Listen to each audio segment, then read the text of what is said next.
Since I was a teenager, I thought that there was a part of me that was evil. I never thought that anybody else felt this way. I thought it was just me. And maybe that's a little crazy in and of itself, that I would isolate this experience just to myself, and honestly, a little bit selfish. Last year, I met this person who we were working together and we were spending a lot of uninterrupted time together. We were driving to a place that was like 3 hours away every single day for like a whole month. And during those really long car rides, you get to know someone quite deeply. And I remember one of the nights we finished work around probably around 10 p.m. and we were driving back, and this topic came up of, am I evil? And it was astounding to me because if you meet her, she's the complete opposite of someone who you would think they're evil. She's electric, she's wonderful, she's very, very sweet. She's the epitome of glue in a friendship. But there was part of her who believed she was evil. And that was honestly one of the first times that I had met someone that where we explicitly talked about both of us feeling evil. And ever since then, there's been instances or circumstances or situations that I've found myself upon where there's this wretched feeling in my chest where I feel like I'm being evil. I want to explain and I want to explain myself a little bit, because it's not necessarily that I'm doing things that are evil, but I feel this core feeling that I am a bit dark or evil. And I've felt this since I was much, much younger, since I was at least a teenager. So at least for a decade, I've known this feeling of evilness in, even if that's a word, of evilness in my chest or in my body. And I could never put a finger on it. I feel like this, for at least for me, this feeling comes up a lot when something goes wrong, and maybe I'm at fault, maybe I'm not at fault, maybe I'm having these uncontrollable subconscious thoughts, intrusive thoughts about doing things or situations occurring, whether it's my doing or not, that makes me feel really evil.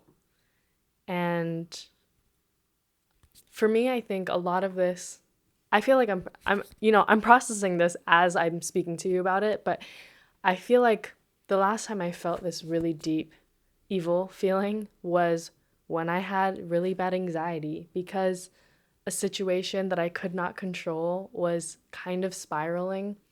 It had maybe parts of it to do with me. I was in a really tough situation and I had immense anxiety.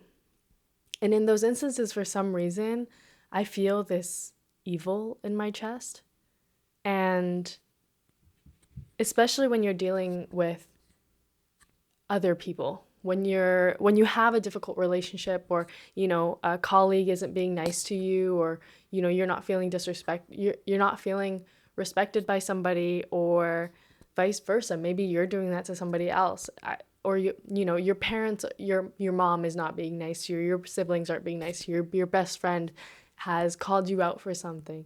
I feel like in a lot of those instances, there's a moment where you don't like somebody as a human being, and the thing is, that's so normal and it's so natural to not like someone all the time. It's in our human nature to judge and protect ourselves. That's how we've survived up until now. And I feel like in those moments, I feel this feeling of dread. I feel really horrible and I feel really evil when I have these feelings of not liking somebody or not accepting somebody or feeling bad when I put up a boundary or I feel like I'm choosing myself over somebody. I wonder if that feeling of evil is a form of people pleasing.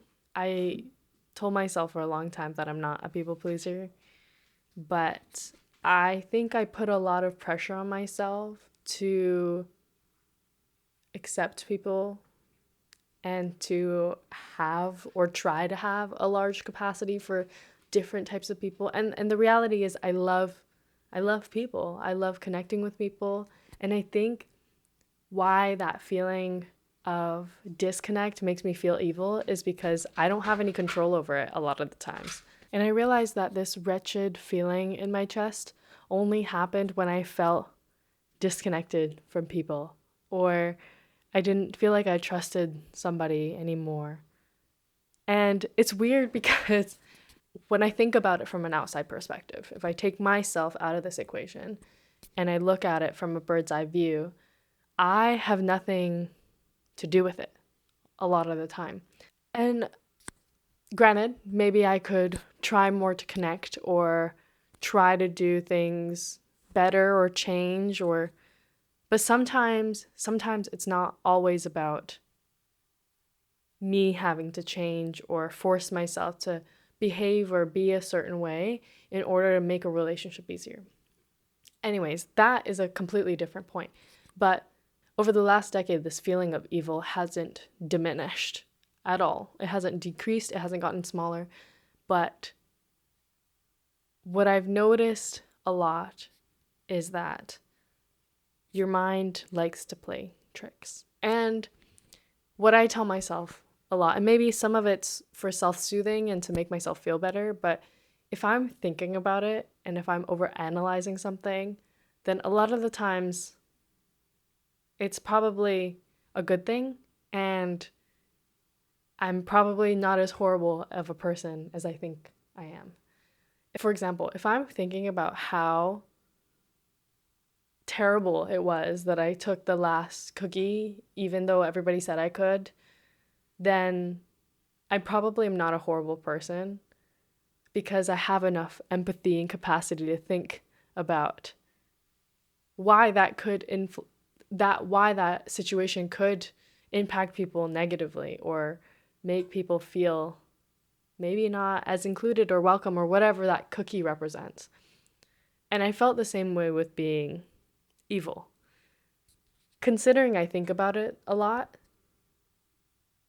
I'm I think people who are really really evil probably don't think about how they're evil and how that's not good.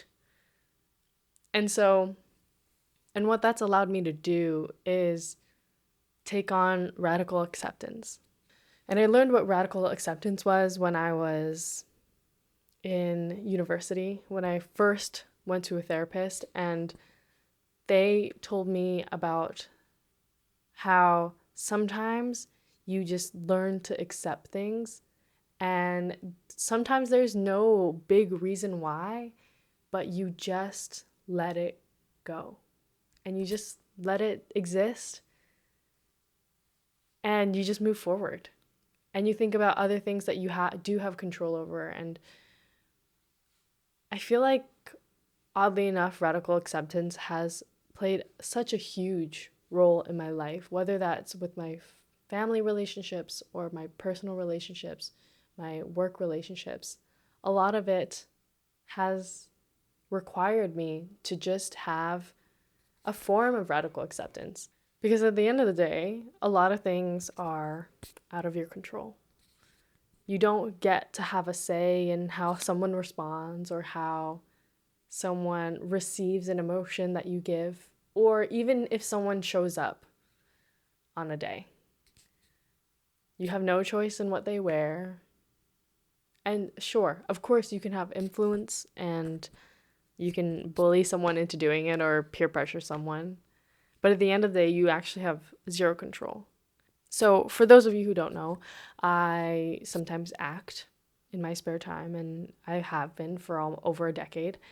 And the reality is, as an actor, you get an audition, you dress as close to the part as you can. You prepare the audition and you go into the room or you tape, and you might do multiple takes. They might give you direction, and you move that process along. And sometimes you get a callback and you get another callback and you do a chemistry read and whatnot, and it goes forward and forward and forward. At the end of the day, no matter how hard you try and how badly you want it, sometimes things aren't meant for you. That is like fully out of your control. So much of life, honestly, most of it works on the exact same principle of you have no control. Honestly, if you think about it, the only things that I have control over, what I put on my body, what I put in my body, and what leaves my body. And what I mean by leaves my body is the words that I say or the expressions that I give to people, including like hugs and stuff like that. There's so little that we have control over, including this. I have been wanting to start a podcast for like 5 years, if not more, and I'm finally doing it. Granted, this could be an absolute flop. I have absolutely no control over that. The only thing I have control over is the fact that I'm going to show up. I'm going to try my best. I'm going to be consistent and hopefully serve somebody. And that's all I can hope for, and that's all I can strive for. I can't convince you to subscribe or listen to my other episodes that haven't come out yet. I can't convince you to like me. I can't do any of that. And so much of my life has been radical acceptance and letting go. And I think those two go so hand in hand together. What I'm trying to say is that radical acceptance has shown up in a way for me that lets me accept this part of me that I believe is evil. I don't know exactly what the answer is to the philosophical question of, do you believe that people are born evil or born kind? I don't know what the answer is. I don't know if I have a direct answer, to be honest with you. And I think that's because I don't fully know what the answer is for me. I think there is a part in humans that can be evil in extenuating circumstances. But I think that we aren't all rooted in evil, and I don't think that we act on it. And I think that's what almost, in a sense, makes us really kind, is that we choose not to follow all of our impulses and instincts. And sometimes those aren't, you might be someone who doesn't have those instincts at all, and that's normal. And people who do have instincts like me, who have these intrusive thoughts or these dark thoughts or these feelings of dread or evil, that's also, I want to say it's probably pretty common. It's probably more common than I think and what my friend thinks. It was the first time we had ever told a friend that we both felt this feeling of evil, and it was really relieving, honestly. There are obviously still instances like 2 weeks ago where I have a feeling of evil in my chest. I don't know exactly what that pinpointed feeling is. It's probably not evil, but to me it feels like evil. And radical acceptance has allowed me to live with it, including everything else that goes on in my life. And it allows me to almost detach myself from it, look at it as a separate entity or a version of myself that I don't have to foster or fuel, but it can also, I also don't need to neglect it. It's a part of me that exists and a part of me that serves its purpose. It helps me look at the world in a different way, in different perspectives, and see solutions or problems in ways that maybe a lot of people wouldn't see, because I'm thinking from this maybe darker perspective. And also, being evil, not being, but feeling evil is so different in everyone. I used to get told since I was a kid that I was cold and mean and intimidating and bossy. And for a while, I let that eat up who I was. I tried really hard to be nice and bubbly and just like my friends. My friends in university are the sweetest people. They're so kind. They give off such a warm and inviting energy. And I felt like the black sheep. I felt like I was the complete opposite. I've always come off this way. And what I realized is that as I was trying to morph into my best friends that I really loved, I realized I was losing myself in the process. And here's the thing that I figured out that can exist. Multiple things can exist at once. Just because someone thinks you're cold doesn't mean you are. And cold can mean so many different things. Maybe you're reserved, or maybe you're shy, or maybe you're protected. When someone says you're bossy, maybe you're confident. Or the reality is, when someone puts a label on you of what they think you are, including the word evil, it's so true when they say that it's a reflection of themselves. Really, they are seeing the parts of themselves that they do not like. And I feel like I've noticed that so much of myself over the last 5, 6 years, is that when I don't feel good about myself, I can hear the intrusive thoughts and judgments that I pass on other people as I walk by on the street. Whereas when I feel good and I feel confident, all I see are the good in other people. And I think that's so important to remember when you're in a not so good headspace, because a lot of the things are a reflection of yourself. But the reality is, and what's cool, is that you can totally use that to your advantage. When you're not feeling good about yourself, you can try your hardest to find good things about other people. And the reality is, like, that will uplift your spirits. And that's worked for me, and I hope that works for you. Beyond radical acceptance, a lot of what has helped me kind of detach or not fall into these labels that people have given me, whether that's, no one's ever called me evil, but that's a label I've given myself, a version of me has given myself. And other than that, like cold or mean or bossy or intimidating, those definitely don't seem like they have good connotations all the time. And I've been told that since I was probably like 6 or 7. And I don't think my vibe has changed that much. But other than radical acceptance and being aware of these things, I feel like what else has really helped me is having an unwavering belief in what is true to me. And this is so easier said than done. And I know this is so easier said than done.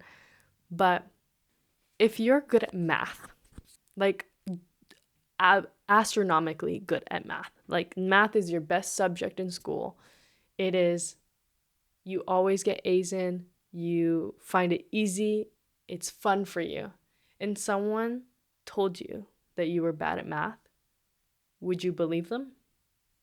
If you had black hair like me, and someone came up to you and said, your orange hair is so ugly, your red hair is so ugly, your blonde hair is so ugly, your green hair is so ugly, would you believe them? Or would you think that they were a little crazy? Because this is the power of having unwavering belief in yourself, in your values. And it doesn't have to be you have to have full confidence 100% all the time, but it means you understand your core. For example, for me, if someone called me stupid, I would kind of think they're crazy.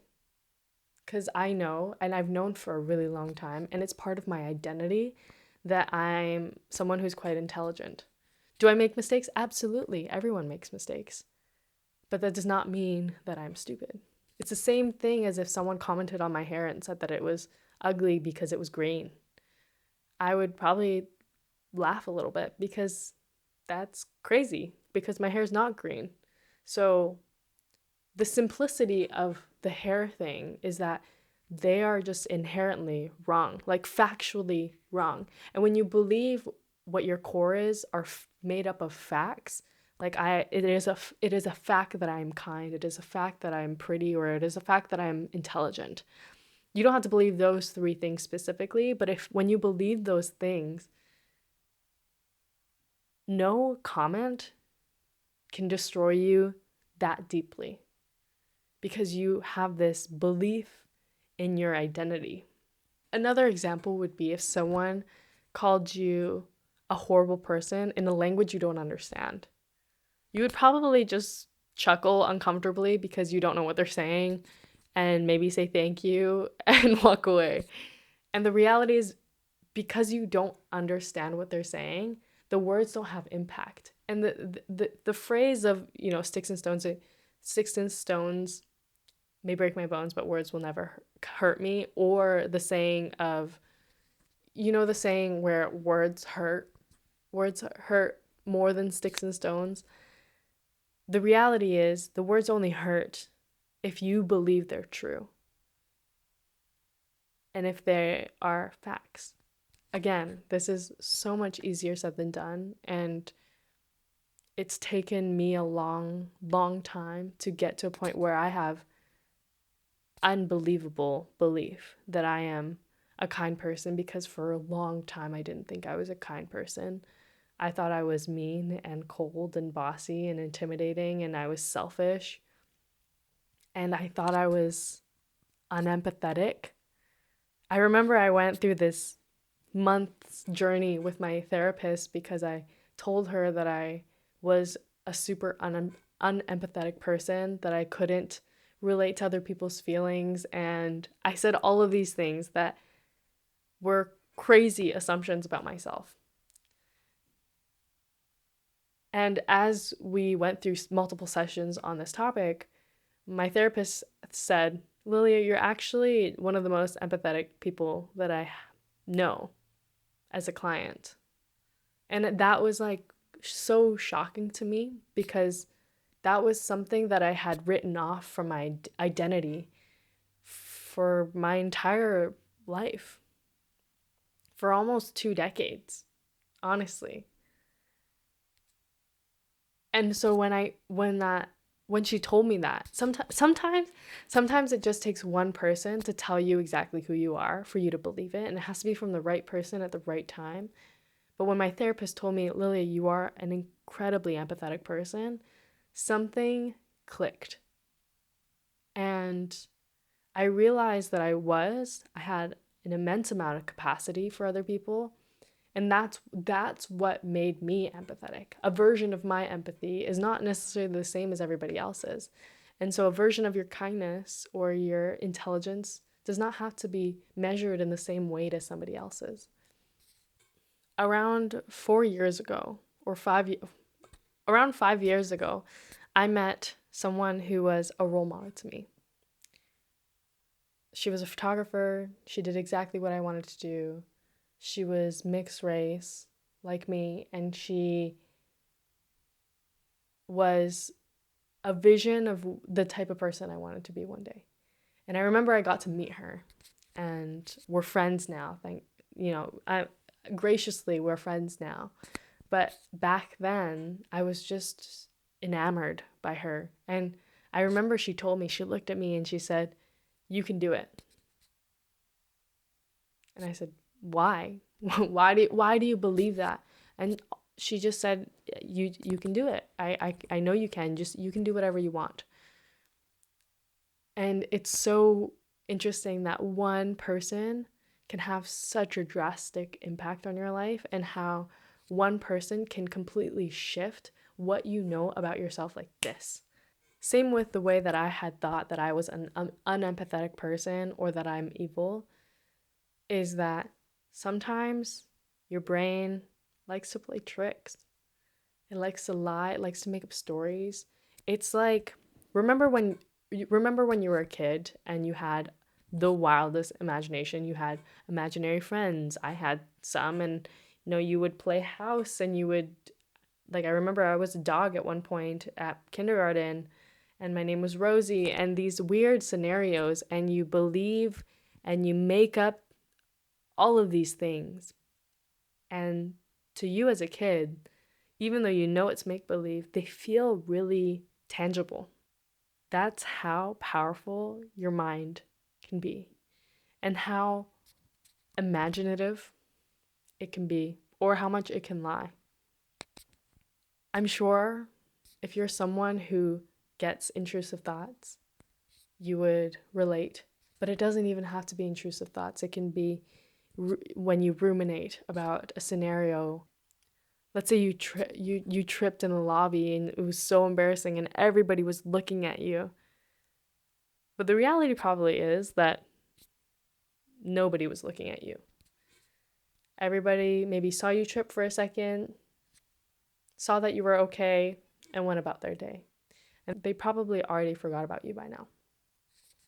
And so it's really crazy, and you gotta be so careful about what you believe your mind says. Because I think, at least for my mind, my brain lies to me more than it tells the truth. And I have to consciously program it and set the intention or the mindset in order for it to say what I want it to say, for it to believe and operate the way that I want it to believe. It's so not natural. It's more normal to be so in doubt and be lost and be confused and believe everything your brain says and think you're a horrible person. But that's not true. You're not.